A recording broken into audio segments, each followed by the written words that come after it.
Hello friends, तो आज हम लोग क्लास 11 का एक बहुत ही इम्पोर्टेंट चैप्टर मैथमेटिकल रीजनिंग के बारे में पढ़ेंगे।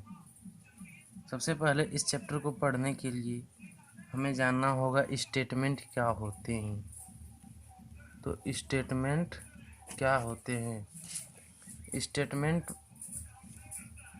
एक ऐसा चीज़ होता है जिसको पढ़ने से कोई भी चीज़ को हम लोग या तो ट्रू में बोल सकते हैं या फॉल्स में। जो चीज़ ट्रू होगा उसको डिनोट करेंगे टी से, कैपिटल टी से, और फॉल्स को कैपिटल एफ से। तो फ्रेंड्स, इसमें मैथमेटिकल रीजनिंग के अंदर स्टेटमेंट का ही हम लोग स्टडी करेंगे। उदाहरण के तौर पर बोलें तो जैसे 2 + 2 = 4 होता है, लेकिन 2 + 2 ≠ 4 लिखेंगे तो ये स्टेटमेंट फॉल्स होगा और ये स्टेटमेंट ट्रू होगा।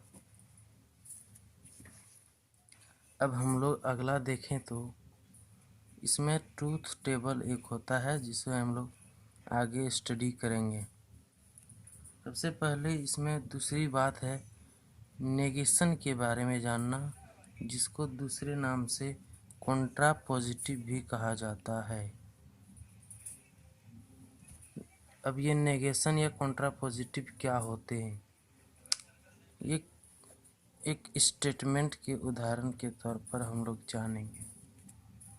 जैसे मैंने अभी एग्जांपल दिया 2 + 2 = 4, बट 2 + 2 ≠ 4। इससे साफ नज़र आ रहा है कि ये स्टेटमेंट फॉल्स है और इसे हम लोग नेगेशन बोलेंगे। जैसे हम लोग बोलें कि जो स्टेटमेंट ट्रू है वो नेगेशन या कॉन्ट्रापोजिटिव नहीं होगा, लेकिन जो फॉल्स है उसे नेगेशन या कॉन्ट्रापोजिटिव बोल सकते हैं।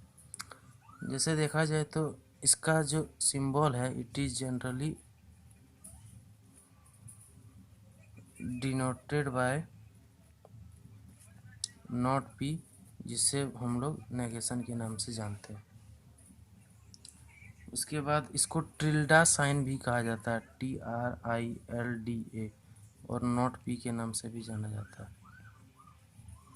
आगे हम लोग इसके बारे में देखें तो तीसरे चीज़ आते हैं टाइप्स ऑफ स्टेटमेंट।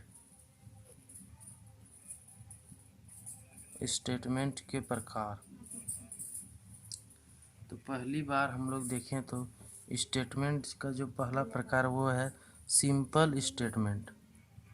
इसमें क्या होता है कि ये जो सिंपल स्टेटमेंट होता है एक साधारण स्टेटमेंट होता है। जैसे कि इसमें बोला जाता है कि ये does not depend on another number. इसको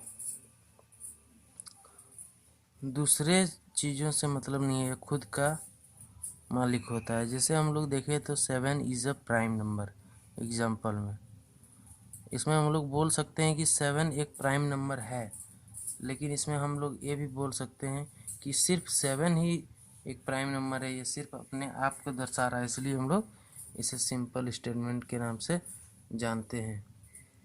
अगला हम लोग देखें तो दूसरी प्रकार की जो है वो है कंपाउंड स्टेटमेंट।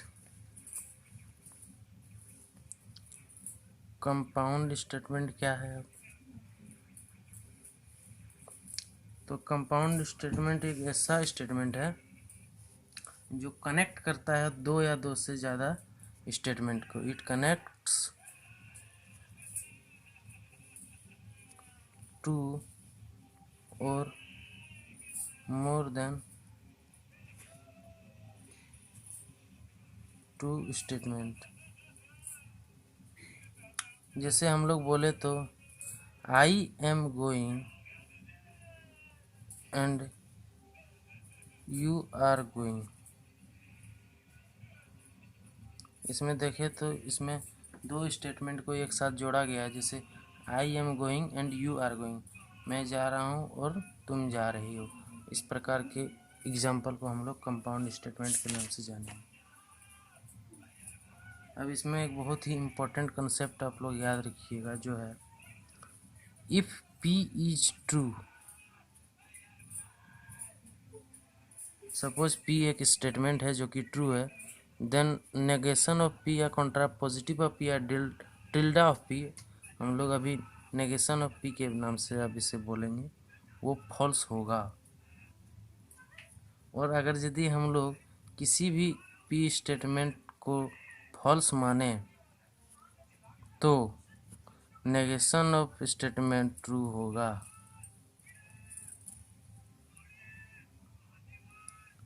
अब इसमें एक और कंडीशन है इक्विवेलेंस का। इसको देखा जाए तो अगर दो स्टेटमेंट ले लें S1 एंड S2, अगर दोनों S1 बराबर S2 हो जाए और इसका ट्रूथ वैल्यू भी सेम हो जाए तो हम लोग इसे इक्विवेलेंस कंडीशन प्रूव कर सकते हैं। इसका साइन ये 3 आकार से जाना जाता है। इसको लॉजिकल इक्विवेलेंस के नाम से जानते हैं। ऐसा देखा जाता है कि P कोई स्टेटमेंट है वो लॉजिकली इक्विवेलेंस हो जाता है नेगेशन ऑफ P से। इसको हम लोग अभी प्रूफ करते हैं कि ये किस प्रकार इक्विवेलेंस होता है। तो इसको देखें तो हम लोग एक ट्रूथ टेबल लेते हैं P नॉट P और नेगेशन ऑफ P। अब अगर P ट्रू है तो नेगेशन ऑफ P फॉल्स ही होगा, और नेगेशन ऑफ P फॉल्स है और नेगेशन ऑफ P का नेगेशन देखें तो ये ट्रू होगा, और यहाँ फॉल्स लें तो नेगेशन इसका ट्रू होगा। और ट्रू होने के बाद यहाँ पे जो आते हैं negation of P of negation, तो यहाँ फॉल्स होगा। तो हम लोग ये देख सकते हैं कि P is logically equivalence to negation of P। So we have proved it that the condition is satisfied when logical equivalence. We have proved that for any statement P1 is logically equivalent to P2. This is the condition that we have read in this method. So after study this type of important theories, I am suggested a very important video for your next lecture. Please support it and share with your friends. Thank you.